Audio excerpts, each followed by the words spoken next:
नमस्कार, the Naveen Purohit show में आपका स्वागत है। मैं हूं आपके साथ नवीन पुरोहित और आज हमारे साथ खास विषयों पर चर्चा करने के लिए मौजूद हैं मध्य प्रदेश भारतीय जनता पार्टी के प्रदेश कार्यालय मंत्री, मध्य प्रदेश भारतीय जनता पार्टी के वरिष्ठ नेता राघवेंद्र शर्मा जी। राघवेंद्र जी, आपका ND24 में बहुत बहुत धन्यवाद नवीन जी। राघवेंद्र जी, राजनीति के अलावा आपकी रुचि हमेशा से कुछ ऐसे कार्यों में रही है जो कहीं न कहीं समाज के पटल पर उल्लेखित हों। अभी आप एक ब्लाइंड क्रिकेट को सपोर्ट कर रहे हैं। ब्लाइंड क्रिकेट का टूर्नामेंट भी आपने 2-3 बार आयोजित किया है और उसको एक पहचान दिलाने की कोशिश की है। तो इससे जुड़े हुए मैं पहलू जानना चाहूँगा, हमारे दर्शक भी समझेंगे कि कहाँ से ये ख्याल आया कि जो जिनको अंधत्व है वो लोग क्रिकेट खेलें। नवीन जी, मैं पिछले 10-15 साल से, लगभग 15 साल से इस विषय में काम कर रहा हूँ और मैं देखता हूँ कि इन बच्चों के जीवन में जब रोशनी ना हो तो जीवन बहुत कठिन हो जाता है। और कठिन इस तरह से हो जाता है कि उनके जीवन में कोई खुशी नहीं होती, क्योंकि उन्होंने किसी चीज़ को अनुभव नहीं किया है। जब हम उनको एक कोई खुशी का मौका देते हैं तो अगली खुशी आने तक वो उस खुशी के सहारे जीते हैं और वही उनके जीवन का बड़ा हिस्सा बना रहता है। तो हमने तय किया कि इन बच्चों को हम ऐसी कोई व्यवस्था दें जिससे उन पर कोई बेचारापन का भाव नहीं आए, वो अपने जीवन में एक सेल्फ सस्टेंड खड़े हों और दूसरों के लिए भी प्रेरणा बने। तो हमने देखा कि ब्लाइंड क्रिकेट एक अच्छा इसके लिए स्कोप हो सकता है और खेल ही मनुष्य के जीवन में परिवर्तन लाता है। तो हम लोगों ने गांव-गांव में जाकर, छोटी छोटी जगह पर जाकर, बहुत जगह पर जहाँ एक साथ में बच्चे मिल जाते हैं, CWS नोस्टल इस तरह के, यहाँ बच्चों की टीम बनाना शुरू की। और आज मुझे बताते हुए बड़ी खुशी हो रही है कि हमारी टीम मध्य प्रदेश की टीम है, उसमें से 2 खिलाड़ी भारत की टीम में खेलते हैं। और पिछले 2-3 साल से, लगभग 3 साल से हम लोगों ने बच्चियों की भी टीम बनाई मध्य प्रदेश की। और मुझे बताते हुए बहुत खुशी होती है जब मैं इस विषय पे कोई मेरे से पूछता है तो मैं देखता हूँ कि उन बच्चियों ने, जिन्होंने अपने कभी शायद कार में बैठने का सोचा भी नहीं होगा, जिन्होंने अपने जिला मुख्यालय को नहीं देखा होगा, आज हमारी 2 बच्चियाँ लंदन खेलने गई हैं। मैं जब 2000 लगभग 3 साल पहले पिपरिया में एक टूर्नामेंट था, मैं उसमें देख रहा था और बच्चियों की पहली प्रैक्टिस में जो बच्ची आई थीं, तब मैंने उनको बोला था कि मेरी बड़ी इच्छा है कि आप किसी विदेश से खेल करके आ रही होंगी और मैं एयरपोर्ट पे आपको लेने के लिए बाहर खड़ा हूँगा, ईश्वर मेरे सपने को पूरा करें। तो मैंने जितनी इच्छा की थी, ईश्वर ने उससे ज़्यादा मेरी इच्छा पूरी की और हमारी 2 बच्चियाँ भी लंदन खेलने गई हैं। जी जी। सामान्यतः राजनीति का मतलब अब ये है कि आपको चुनाव लड़ने का अवसर प्राप्त हो, आप विधायक बन जाएं, आप सांसद बन जाएं, मतलब टिकट राजनीति का की कंसर्न हो गया है, पॉलिटिकल की कंसर्न बन गया है टिकट। कभी इस तरह अपेक्षा नहीं की तमाम पदों पर, कभी विश्व संवाद केंद्र में बतौर निदेशक, कभी बाल संरक्षण आयोग के अध्यक्ष और कभी प्रदेश कार्यालय मंत्री, कभी और पद पर, पूरे समय राजनीति और समाज सेवा। हालांकि राजनीति होती समाज सेवा के लिए, लेकिन वर्तमान राजनीति टिकट तक सीमित रह गई। तो आपको ख्याल नहीं आया कि टिकट विकेट मिलना चाहिए? मुझे ऐसा लगता है, हम लोग अक्सर देखते हैं, मैं थोड़ा सा पढ़ने लिखने में मेरी रुचि है, मैं एक विद्यार्थी के रूप में अपने आप को हमेशा मानता हूँ। मैं सुनता था या पढ़ता था कि एक राजनेता हो, केवल आप राजनेता तो 5 साल के बारे में सोचिए। लेकिन हम लोग बोलते हैं केवल हम राजनेता हैं क्या? तो मन में अपने आप से प्रश्न करते हैं, लगता है नहीं। तो हमने राजनेता नहीं, हम एक समाज सेवी हैं। माध्यम राजनीति हो सकता है, तो एक समाज सेवी तो 100 साल की सोचता है। फिर हमने लोगों ने कई बार सोचते हैं कि हम जिस विचार पे काम करते हैं, पंडित दीनदयाल उपाध्याय जी ने हमें विचार दिया, वो केवल समाज सेवा है क्या? तो नहीं, उनका मुख्य विचार है, वो है दर्शन। तो एक दर्शन की उम्र होती है 1000 साल। तो इन तीनों का एक सामंजस्य बना करके राजनीति माध्यम हो सकती है, समाज सेवा हमारा उद्देश्य है और हम दर्शन के आधार पर समाज को ले जाना चाहते हैं। तो इन तीनों का जो कॉम्बिनेशन है, मुझे लगता है हम जिस विचार के लिए काम करते हैं वो विचार हमें यही कहता है। और अभी आपने लाल किले से प्रधानमंत्री ने जो बोला है, उन्होंने कहा 3023, 1000 साल बाद भारत कैसा होगा उसकी बात की है। तो हमें लगता है हम जिस दर्शन की बात करते हैं वो दर्शन में 5 साल की बात नहीं करता, टिकट की बात नहीं करता, वो यही कहता है कि समाज के लिए कोई अच्छा कर सकूं, यही राजनीति है। लेकिन अगर मैं दर्शन की बात करूं तो जब इसको वैज्ञानिक दृष्टिकोण से देखा जाए तो कहीं ना कहीं अब एक नया युग आ रहा है, आर्टिफिशियल इंटेलिजेंस। एक ऐसी बौद्धिकता विकसित की जा रही है जो नैसर्गिक नहीं है, लेकिन वो नैसर्गिक बौद्धिकता के मुकाबले ही चतुर है, ताकतवर है। उसको लेके कई विश्व के कई देश, कई बड़े वैज्ञानिक, विचारक, दार्शनिक चिंता जता चुके हैं। तो जो आ रहा है उसको आप रोक नहीं सकते, उसको स्वीकार तो करना पड़ेगा, लेकिन उसको रूपांतरित कर सकते हैं अपने हिसाब से, अगर उतनी समझ और उतनी चेतना है। तो आर्टिफिशियल इंटेलिजेंस को लेकर, जैसा आपने कहा कि 1000 साल की सोच है, जब आप दर्शन की बात करते हैं, तो इसको लेकर कोई सोच है? बिल्कुल है नवीन जी। आर्टिफिशियल इंटेलिजेंस भी नया शब्द नहीं है। शब्द नया हो सकता है, लेकिन हमारे दर्शन में, हमारे ऋषियों में, हमारी परंपरा में आप देखिए, यहाँ बैठे बैठे के ऋषि आंख बंद करते हैं, अंतर शक्ति से वो बरसों पुराना आगे पीछे का देखते हो बताते थे। और हम इसको केवल नहीं समझते तो हम कुछ भी कहते हैं, लेकिन वास्तव में विज्ञान है। आर्टिफिशियल इंटेलिजेंस भी उसी का एक छोटा सा स्वरूप है, लेकिन अगर उस आर्टिफिशियल इंटेलिजेंस को हमें समाज के संरक्षण और भविष्य में समाज की भलाई के लिए ही करना है, वो विध्वंसक ना हो जाए, इसके लिए हमें फिर उसी आध्यात्म का सहारा लेना पड़ेगा। इसलिए मैं पिछले 2 साल से लगभग मैं आध्यात्मिक आर्टिफिशियल इंटेलिजेंस पे काम कर रहा हूँ, जिसको हम डबल AI बोलते हैं। और ये नई परिभाषा गढ़ी ये दोनों के बीच में ब्रिजिंग का काम करेगा, आर्टिफिशियल और आध्यात्म के बीच में। अगर जो एक इंटेलिजेंस, आध्यात्मिक इंटेलिजेंस या आर्टिफिशियल इंटेलिजेंस है, उसका बेसिकली उस एनर्जी में भी एक इंटेलिजेंस है। उस इंटेलिजेंस को कंट्रोल करने के लिए आपको आध्यात्मिकता के सहारे की आवश्यकता है, तो वो हमेशा सृष्टि के संरचना के लिए होगा। अभी मैं कुछ दिन पहले अजय डोभाल साहब को पढ़ रहा था, या मैं बहुत सारे देशों के बारे में पढ़ता हूँ, तो बहुत सारे देशों ने आर्टिफिशियल इंटेलिजेंस को लेकर के चिंता व्यक्त की है। डोभाल साहब ने कहा कि भविष्य में खतरा बनेगा, अगर इस खतरे को बचाना है, इसको आध्यात्मिक आर्टिफिशियल इंटेलिजेंस के रूप में लेना पड़ेगा। अभी तक हमने विश्व के अंदर लगभग 200 रिसर्च पेपर इस पर पब्लिश हुए, उन सब का अध्ययन किया है, और हम लोग एक कोई इस तरह की व्यवस्था और इस तरह का मॉड्यूल, इस तरह का प्रयोग करने पे काम कर रहे हैं जो भविष्य में इसको सही दिशा दे।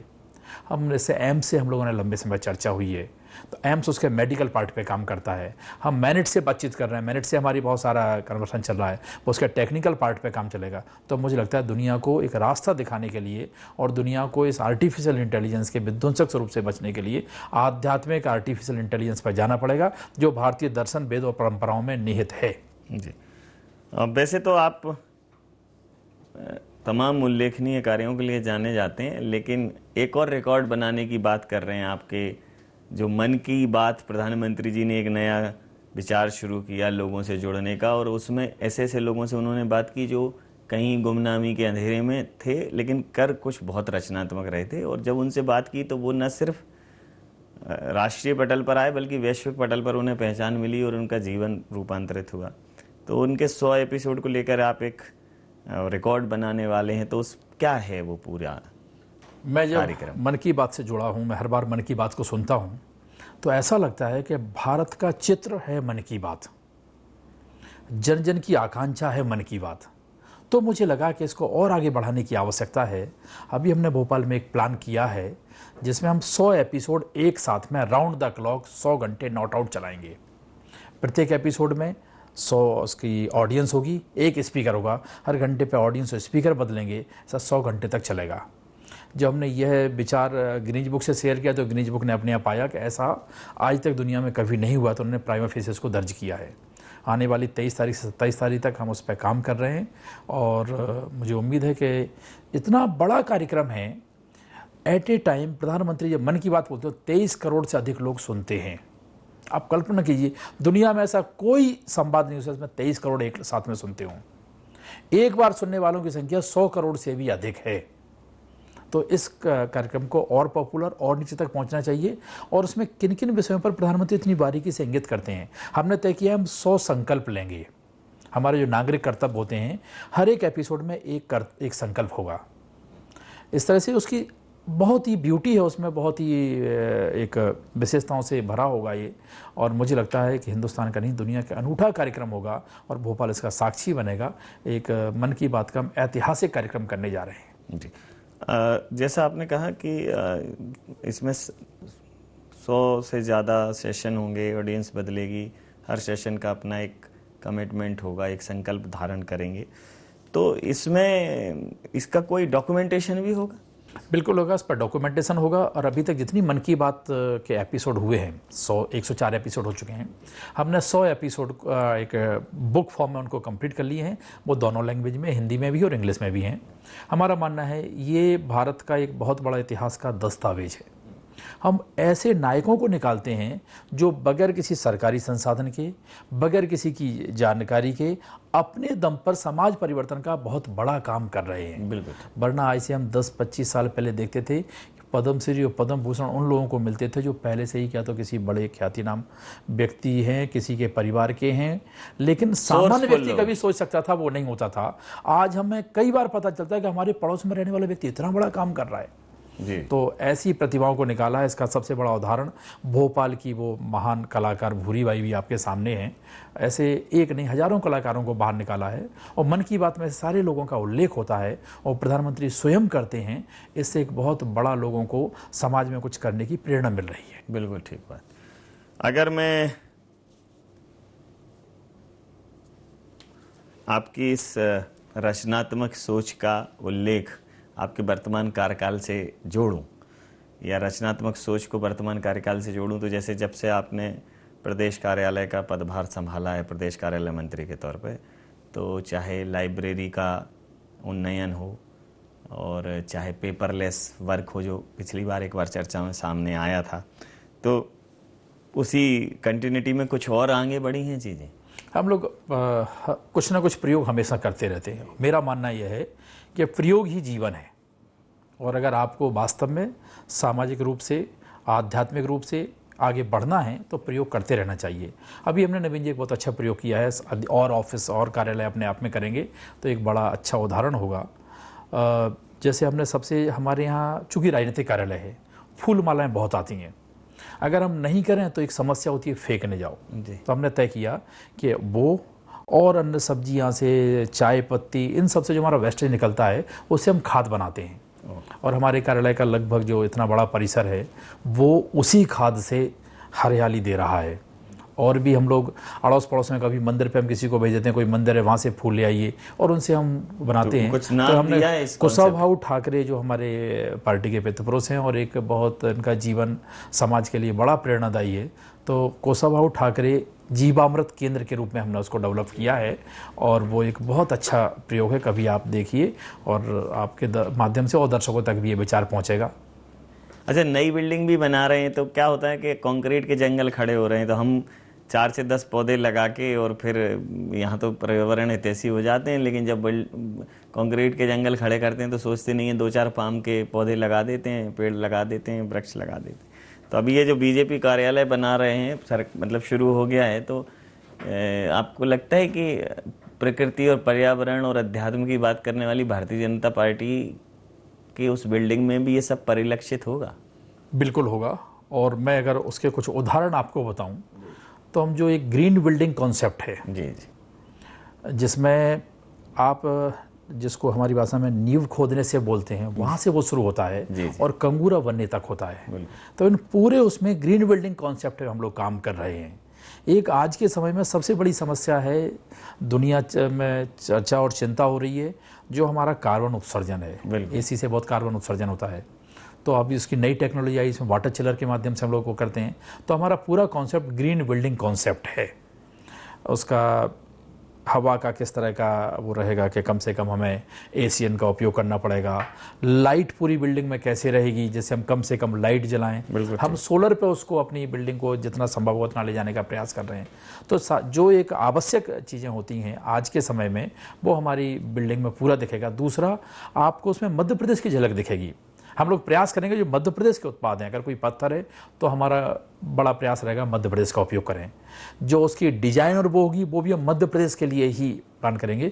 जो हमने उसका एक कॉन्सेप्ट, जब माननीय नड्डा जी ने उसका भूमि पूजन किया था उस समय अगर आपने देखा भी होगा, हमारी पूरी बिल्डिंग की जो ड्राइंग हम लोगों ने बनाई है वो उसमें इसका पूरा ध्यान रखा है कि मध्य प्रदेश की झलक उसमें दिखना चाहिए, मध्य प्रदेश की वस्तुएं दिखना चाहिए, मध्य प्रदेश की प्राकृतिक संपदा से ही उसको जो पत्थर और इस तरह की उपयोग होना चाहिए, वो उसका प्रयास है। जी, आप जैसा आपने कहा कि आप पढ़ने में बहुत विश्वास रखते हैं, खूब पढ़ते हैं, लेकिन लिखते भी हैं। पहले एक आपकी जो किताब है वो उसका लोकार्पण हो गया है, उसका विमोचन हो गया है, तो पढ़ ही रहे हैं कि इस दौर में भी कुछ लिख रहे हैं अभी? मैं इस दौर में भी लिखने का प्रयास करता हूँ। एक तो मैं प्रयास करता हूँ हर 7, 8, 10 दिन में कोई ना कोई एक आर्टिकल में अखबारों में मेरा छपता ही है समसामयिक विषयों पर। जी। मैं राजनीतिक तो विषयों पर ऐसा नहीं लिखता हूँ सीधा, लेकिन मैं समसामयिक विषयों पर लिखता हूँ। और साथ में मैंने अभी एक मेरी पुस्तक कुछ दिन पहले आई है, भारत के अनमोल रत्न। जी। अभी तक जितने भी भारत रत्न मिले हैं जितने लोगों को, वो 48 लोगों के जीवन के ऊपर है।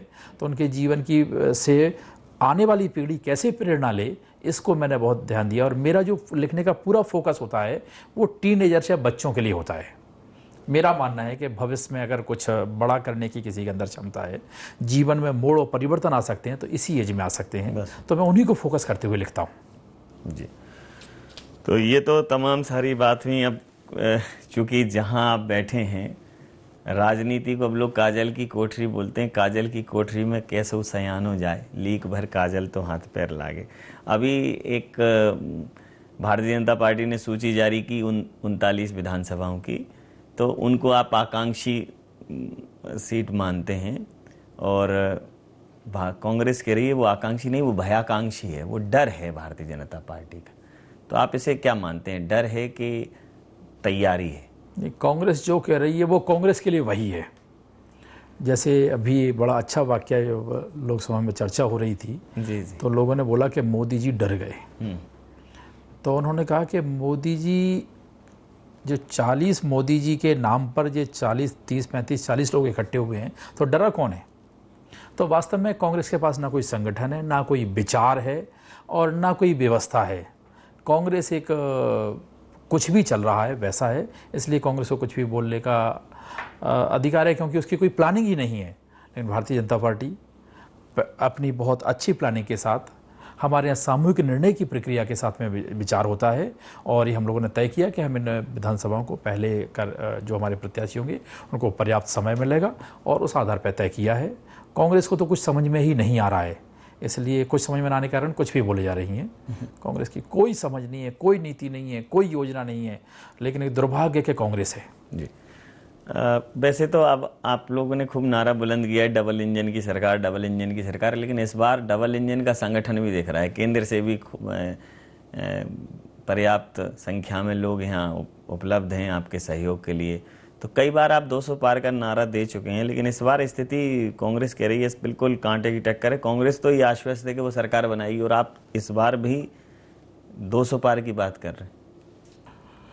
हम केवल जो बात कर रहे हैं, बात नहीं कर रहे हैं। वैसी योजना है, वैसी व्यवस्था है, वैसे हमारे नीचे तक का नेटवर्क है, और नीचे से लेकर ऊपर तक का हमारा नेटवर्क उसको मॉनिटर करता है।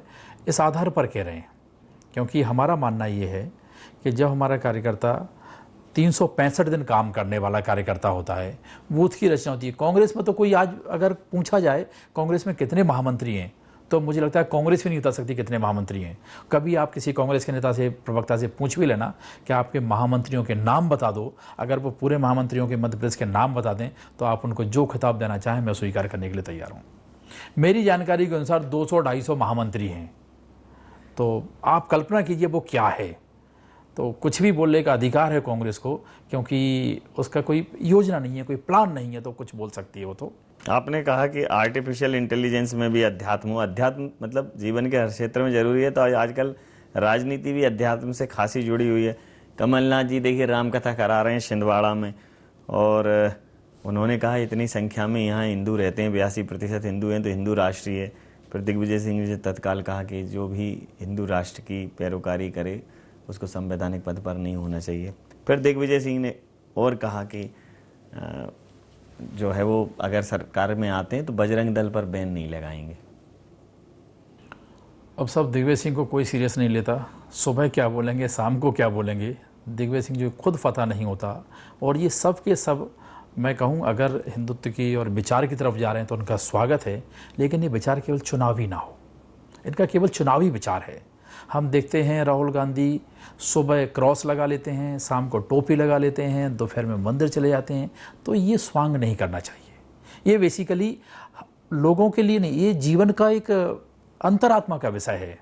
तो ये अभिनय का विषय नहीं है, ये स्वांग का विषय नहीं है, ये चुनाव का विषय नहीं है, ये परिस्थितियों का विषय नहीं है, ये हमारी जीवन परंपरा है।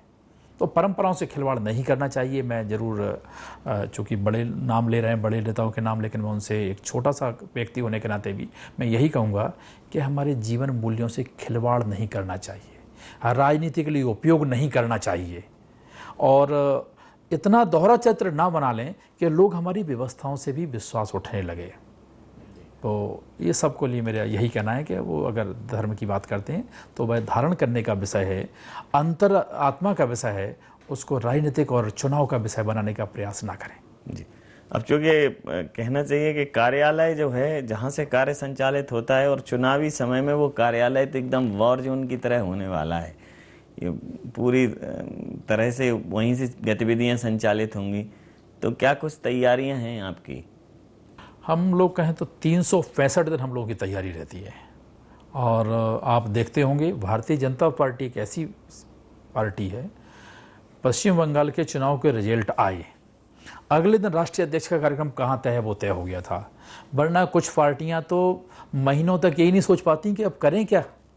तो हमारे यहाँ 365 दिन की प्लानिंग होती है और पूरा संगठन एक निश्चित तैयारी के साथ काम करता है। तो चुनाव है तो स्वाभाविक रूप से और अधिक क्षमता के साथ काम करने की आवश्यकता है, लेकिन हम लोग हमेशा इसी मूड में रहते हैं। और चुनाव हो ये तो स्वाभाविक राजनीति में होना ही है, लेकिन हमारे बूथ पर, हमारे मंडल में, हमारे जिलों में पूरे समय गतिविधियां चलती रहती हैं।